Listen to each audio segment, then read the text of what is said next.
Is there science that studies evil spirits? What does my butt have to say about my future? Is it possible to describe my personality just by studying my handwriting? Either way, I'm sure you won't be the same after watching this video.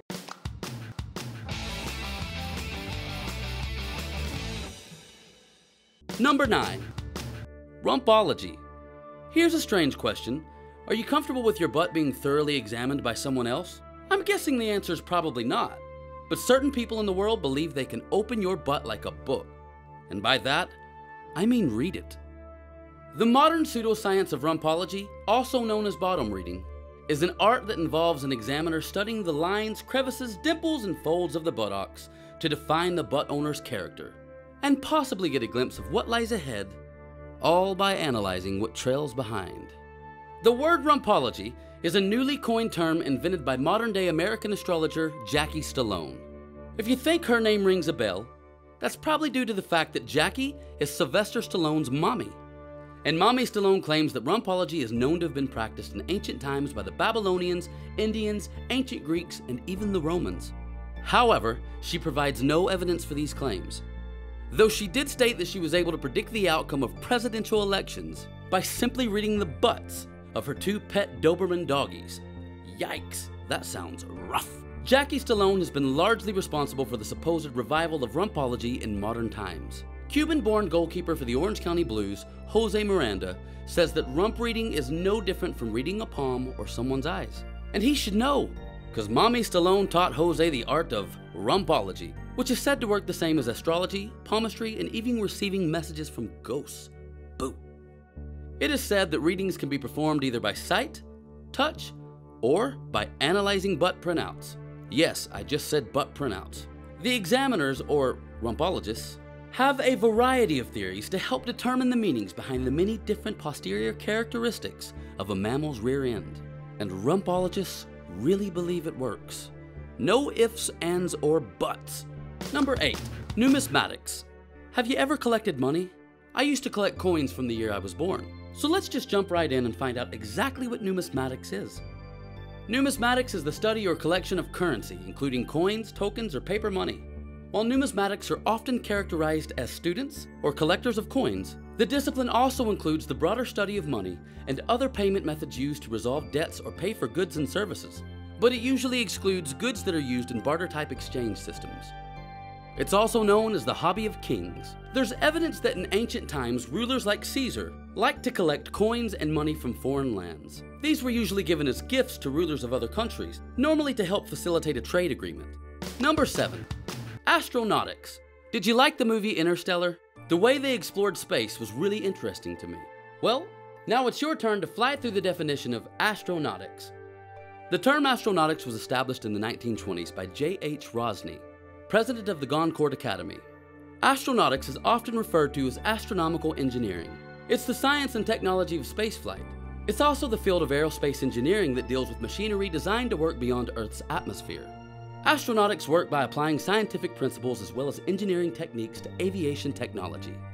As with aeronautics, the restriction of mass, temperatures, and external forces require applications in space to be capable of surviving extreme conditions such as high-grade vacuums, radiation bombardment from interplanetary space, and the magnetic belts around Earth's orbit.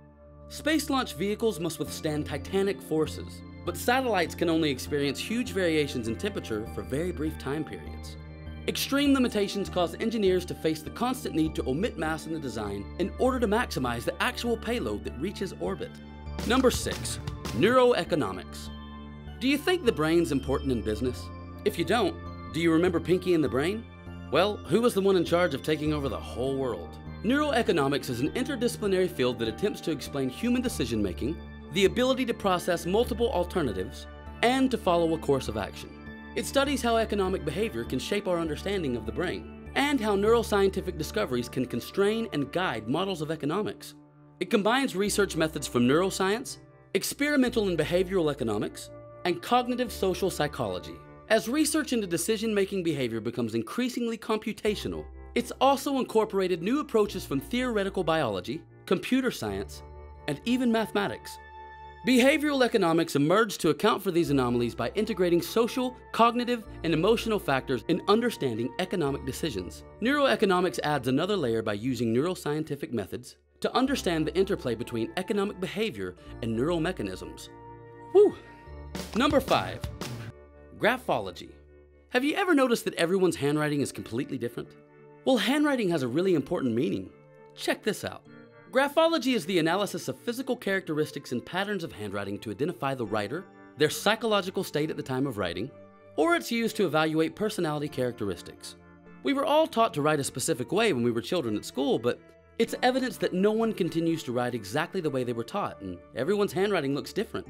In fact, as soon as someone can write, he or she gradually alters the shapes and sizes of the letters in accordance to their own personal likes or dislikes. Graphology is often confused with graph analysis, which is a branch of forensic examination that deals with handwritten documents. Graphology has been controversial for over a century.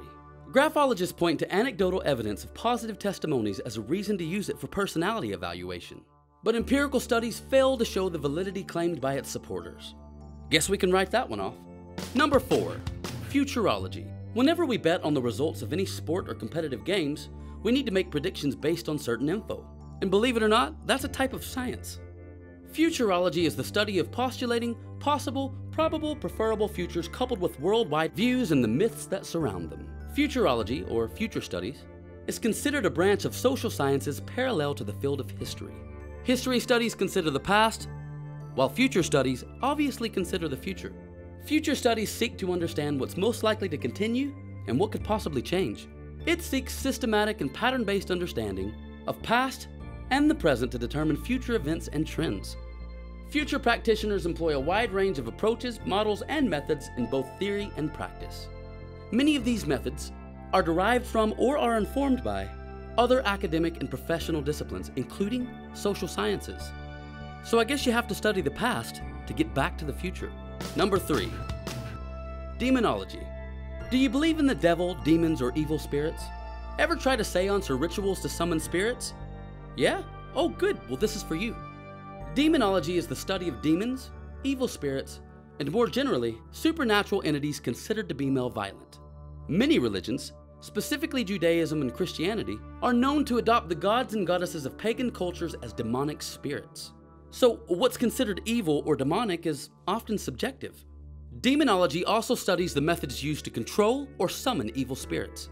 And demons, when regarded as spirits, can be human, non-human, separable souls, or even bad spirits that have never inhabited a human body. Number 2. Parapsychology. Ever tried to close your bedroom door with your mind? Okay, let's talk about it. Parapsychology is the scientific study of interactions between living organisms and their external environment that seems to transcend the known physical laws of nature. It's basically a component of the broader study of consciousness and the mind. Parapsychologists study 5 broad areas, which include telepathy, clairvoyance, precognition, psychokinesis, and even survival studies. Parapsychology has been criticized for continuing investigation despite being unable to provide convincing evidence for the existence of any psychic phenomena after more than 100 years of research. Number 1. UFOlogy. Do you still think we're the only planet in the universe housing intelligent life? Ever seen something in the sky you couldn't explain? It may sound alien to you, but let's talk about it. UFOlogy is the study of UFOs, or unidentified flying objects. This mostly consists of fantasy fiction, but UFOlogy also includes the study of supposed encounters, abductions, and the extraterrestrials that go with them. UFOs have been subject to various investigations over the years by governments, independent groups, and even scientists.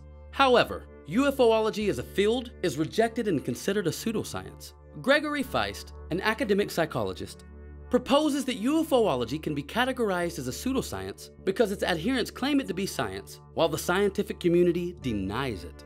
Feist says that the field lacks a cumulative scientific process. Therefore, UFOlogy has not advanced since the 1950s.